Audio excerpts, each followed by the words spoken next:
Você já leu um versículo da Bíblia que parece não fazer sentido? Já se perguntou se Jesus realmente quis dizer aquilo e como isso pode impactar a sua fé hoje? Em Mateus 24:34, ele declarou: "Não passará esta geração sem que todas estas coisas aconteçam." Esse é considerado por muitos o versículo mais mal interpretado de toda a Escritura, usado por críticos para atacar a fé e, ao mesmo tempo, estudado por cristãos que buscam respostas profundas. Mas e se esse aparente enigma esconder um segredo que une passado, presente e futuro? E se nele estiver a chave para entender não só a queda de Jerusalém, mas também o destino da humanidade e o plano eterno de Deus? No vídeo de hoje, você vai descobrir como esse versículo pode transformar a forma como você enxerga as promessas de Cristo e fortalecer sua esperança no que está por vir.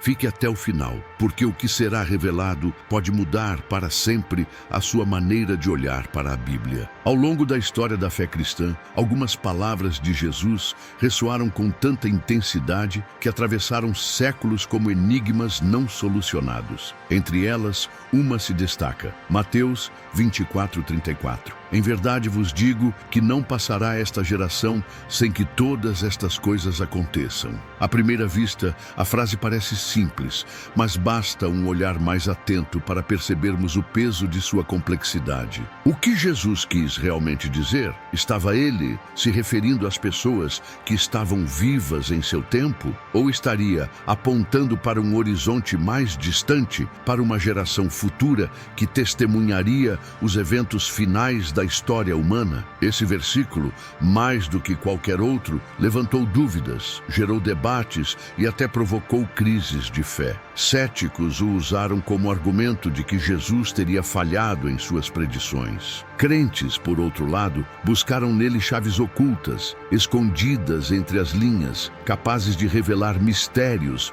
sobre o tempo do fim.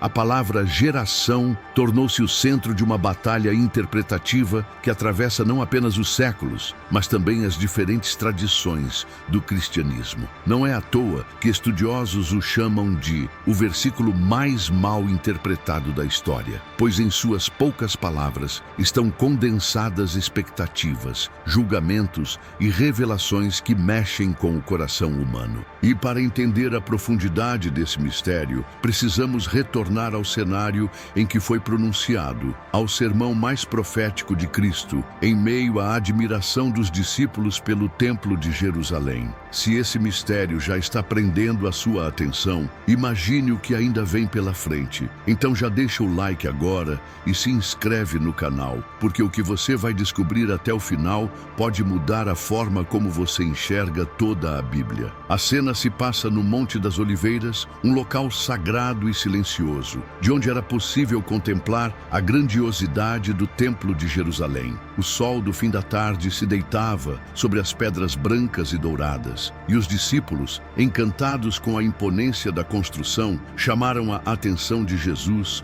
para a sua beleza. O templo, orgulho de Israel, erguia-se como símbolo de glória e estabilidade. Contudo, foi nesse instante que Jesus, com palavras cortantes como uma espada, anunciou: "Não ficará aqui pedra sobre pedra que não seja derrubada." O impacto dessas palavras abalou profundamente o coração dos discípulos. Para eles, a destruição do templo era impensável, quase impossível. Aquele edifício não era apenas um lugar de culto, mas a representação visível da aliança de Deus com o seu povo. Se o templo caísse, o que restaria? Ainda perplexos, os discípulos se aproximaram em particular e fizeram uma pergunta carregada de ansiedade e curiosidade. "Dize-nos, quando serão essas coisas? E que sinal haverá da tua vinda e do fim do mundo?" Essa pergunta tripla revelou o peso das expectativas deles. Misturavam-se na mente dos discípulos a queda do templo, a vinda do Messias em glória e o fim dos tempos como um único evento. Jesus então iniciou um dos discursos mais profundos e misteriosos de todo o Evangelho, o sermão profético. Nele, ele falou de guerras, rumores de guerras, fomes, terremotos, perseguições e sinais cósmicos. Palavras que ao mesmo tempo confortavam e aterrorizavam, porque apontavam para um futuro turbulento, mas também para a esperança do seu retorno. Foi nesse contexto, em meio à tensão entre a glória do templo e a iminência de sua queda, que ele pronunciou a frase que se tornaria um dos maiores enigmas bíblicos. Em verdade vos digo que não passará esta geração sem que todas estas coisas aconteçam. O coração do enigma está em uma única expressão: esta geração. O termo grego usado por Mateus é geneá, e é justamente aí que se abre um leque de interpretações que moldaram séculos de debates. O que Jesus quis dizer ao usar essa palavra? Para alguns estudiosos, geneá deve ser entendida de forma literal. Jesus estaria falando das pessoas vivas em seu tempo, os contemporâneos que testemunhariam o cumprimento das profecias. Essa visão parece ganhar força quando lembramos da destruição de Jerusalém no ano 70 depois de Cristo, apenas 40 anos após suas palavras. Muitos veem ali o cumprimento direto, como se ele tivesse dito: vocês verão com seus próprios olhos. Outros, porém, afirmam que geneá não significa apenas geração de tempo, mas pode se referir a uma linhagem, a um povo que persiste. Nessa perspectiva, Jesus estaria falando da permanência do povo judeu, que jamais seria exterminado até que todos os sinais se cumprissem. Essa interpretação ganha peso diante da impressionante sobrevivência de Israel ao longo da história, apesar de perseguições, exílios e holocaustos. Há ainda os que leem geração como um tipo espiritual, a geração incrédula marcada pela rejeição a Deus. Nesse caso, o mestre estaria dizendo que essa categoria de humanidade, rebelde e endurecida, permanecerá até o fim dos tempos. Por fim, alguns interpretam geração como o grupo que no futuro estará vivo quando os sinais finais acontecerem. Ou seja, quando os eventos escatológicos começarem a se desenrolar, essa geração específica não passará até que tudo se cumpra. Cada leitura abre portas diferentes, conduzindo a conclusões que mudam completamente a forma de enxergar o versículo, mas todas apontam para um mesmo dilema: como conciliar as palavras de Cristo com os fatos da história? Mateus 24:34 tornou-se ao longo dos séculos um ponto de conflito para críticos da fé. Muitos argumentam que, se esta geração realmente se referia às pessoas que estavam vivas no tempo de Jesus, então ele teria anunciado o fim do mundo de forma equivocada, já que seus discípulos morreram e a consumação final da história ainda não aconteceu. Esse raciocínio levou pensadores céticos a usar o versículo como arma contra a credibilidade das Escrituras. A aparente profecia de curto prazo coloca uma questão desconfortável. Teria Jesus se enganado? Para os que não creem, esse versículo é visto como prova de falibilidade. Para os que creem, como um desafio hermenêutico que exige mergulho mais profundo. A chave, porém, está em compreender que a fala de Cristo não pode ser reduzida a uma leitura simplista. Muitos estudiosos cristãos afirmam que Jesus falava de eventos distintos que se entrelaçam. A destruição do Templo de Jerusalém, que de fato ocorreu dentro daquela geração, e os sinais do fim dos tempos que ainda aguardam cumprimento.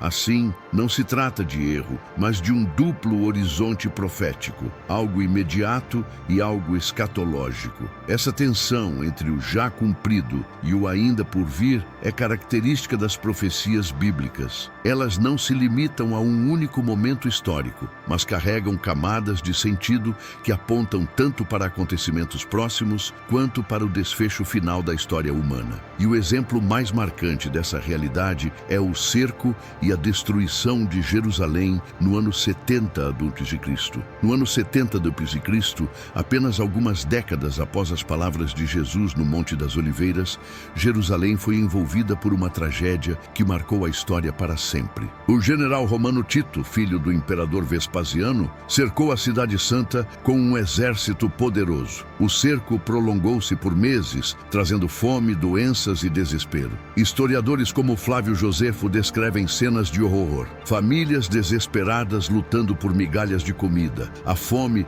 chegando a níveis insuportáveis e muralhas que antes eram símbolo de proteção, agora se tornando prisões de morte. Finalmente, o templo, orgulho de Israel, considerado a habitação visível da glória de Deus, foi reduzido a cinzas. As pedras caíram, uma após a outra, cumprindo literalmente as palavras de Cristo: não ficará aqui pedra sobre pedra. Para muitos, esse evento foi a prova de que a profecia de Mateus 24:34 se cumpriu dentro daquela geração. Os discípulos que ouviram Jesus falar estavam, em parte, vivos quando tudo aconteceu, vendo com seus próprios olhos o colapso daquilo que parecia inabalável. Além disso, registros mostram que os cristãos, lembrando-se do aviso do Mestre para fugir quando vissem Jerusalém cercada, escaparam para a cidade de Pela, nas regiões montanhosas, preservando a comunidade de fiéis. Isso reforça a ideia de que suas palavras não eram apenas metáforas, mas instruções práticas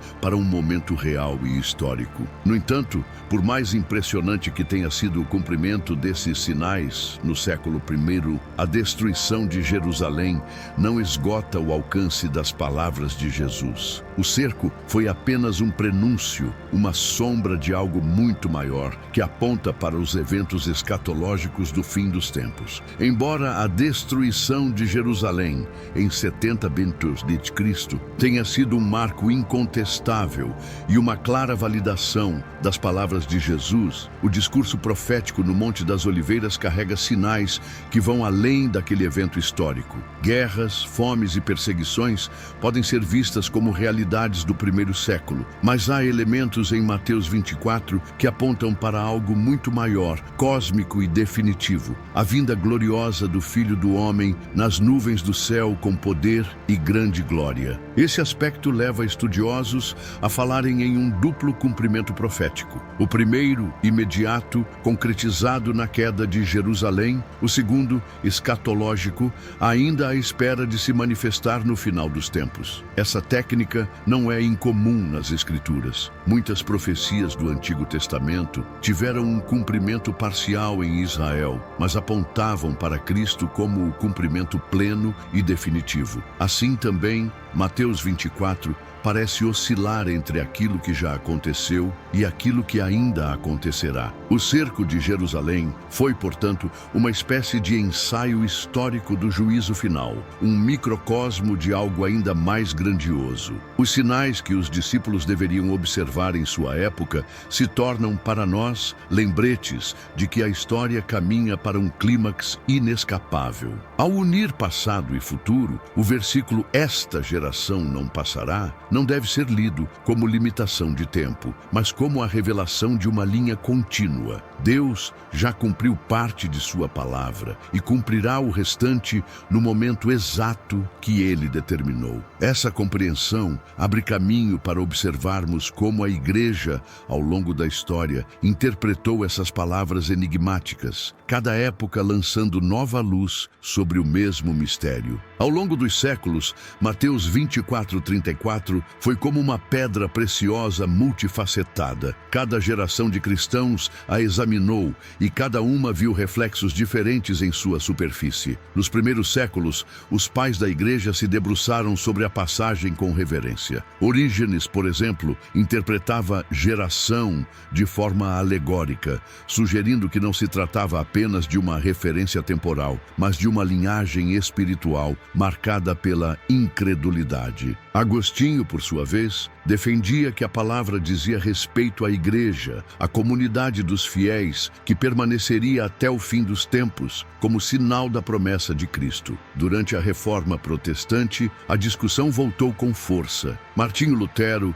via na destruição de Jerusalém um sinal histórico poderoso do cumprimento das palavras de Jesus, mas ainda apontava para a necessidade de esperar o juízo final. João Calvino destacava que geração deveria ser compreendida como o povo judeu, cuja permanência, apesar de séculos de dispersão, seria a prova de que o Senhor cumpriria cada detalhe de sua palavra. Nos tempos modernos, intérpretes dividem-se entre duas linhas principais. Os preteristas defendem que quase todo o discurso de Mateus 24 já se cumpriu no primeiro século, especialmente na queda do templo. Já os futuristas afirmam que o sermão é essencialmente uma profecia profecia sobre o fim do mundo e que a geração mencionada será aquela viva nos dias da grande tribulação. Entre esses dois extremos, surgem ainda os que conciliam ambas as visões, reconhecendo o cumprimento parcial no passado e aguardando o cumprimento pleno no futuro. Essa multiplicidade de leituras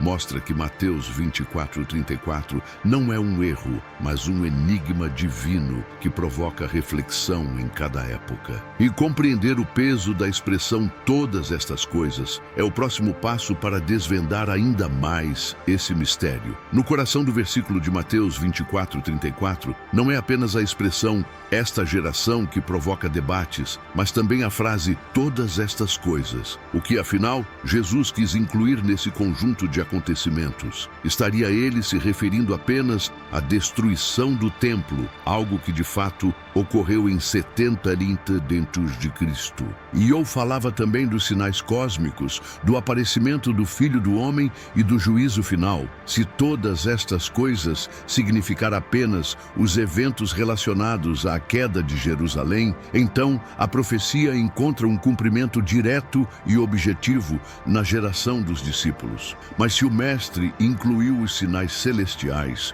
o escurecimento do sol, a queda das estrelas e a manifestação gloriosa de sua vinda, então o horizonte profético se expande muito além do primeiro século. Essa ambiguidade não é um erro, mas um recurso divino. Jesus sabia que suas palavras atravessariam eras, preparando não apenas aqueles que viveram em seu tempo, mas também todas as gerações posteriores. O "todas estas coisas" funciona como um espelho profético. Cada época vê nele o reflexo dos acontecimentos de seu próprio tempo e, ao mesmo tempo, percebe que a plenitude da profecia ainda está por vir. Assim, o versículo se mantém vivo, atuando como alerta contínuo. Ele fala ao ontem, ao hoje e ao amanhã. E quando olhamos para a história, um detalhe chama a atenção: a sobrevivência do povo judeu, como se fosse um fio que costura a narrativa desde os dias de Cristo até os nossos dias. Entre todas as interpretações possíveis de esta geração,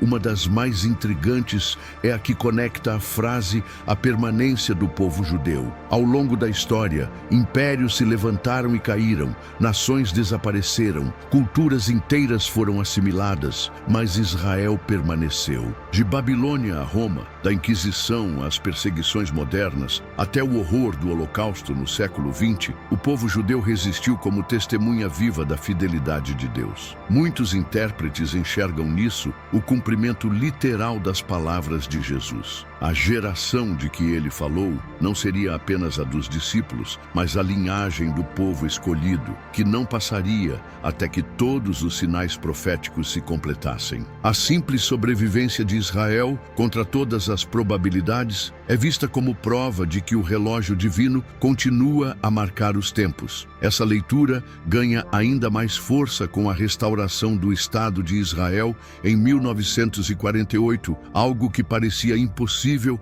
após séculos de dispersão. Para muitos cristãos, esse marco histórico reacendeu a convicção de que a geração que viu o renascimento da nação judaica testemunhará também o cumprimento final das profecias de Mateus 24. Assim, o versículo ganha um novo brilho, não apenas uma promessa para os discípulos do primeiro século, mas um lembrete constante de que Deus preserva sua palavra através da preservação de seu povo. E é nesse ponto que a revelação se encaminha para sua conclusão. O verdadeiro desmascarar do mistério, onde passado e futuro se encontram no propósito eterno de Cristo. Chegamos, enfim, ao ponto em que o véu começa a se levantar.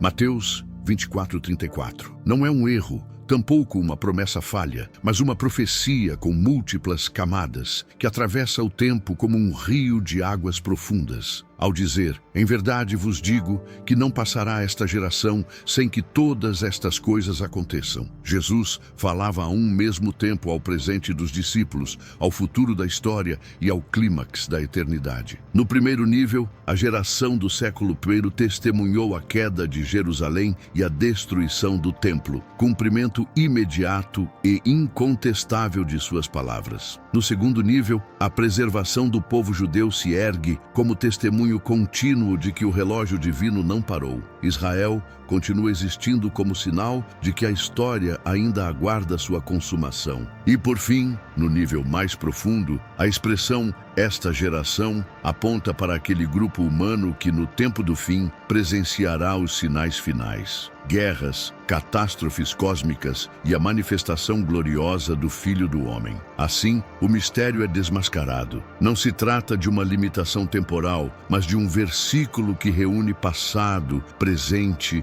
e futuro em uma só declaração profética. Jesus não falhou em suas palavras. Ao contrário, ele nos deixou um enigma capaz de manter viva a chama da expectativa em cada geração. O impacto desse versículo não é apenas acadêmico ou teológico. Ele é um alerta, um chamado à vigilância. Se parte já se cumpriu e outra parte continua a se cumprir diante de nossos olhos, resta-nos apenas uma certeza: o que ainda falta se cumprirá. E quando finalmente todas as coisas se completarem, a geração que estiver viva verá o céu se abrir e o Rei retornar em glória. Se essa revelação falou ao seu coração, não guarde só para você. Compartilhe este vídeo, deixe o like e se inscreva, porque juntos vamos continuar desvendando os maiores mistérios da Palavra de Deus.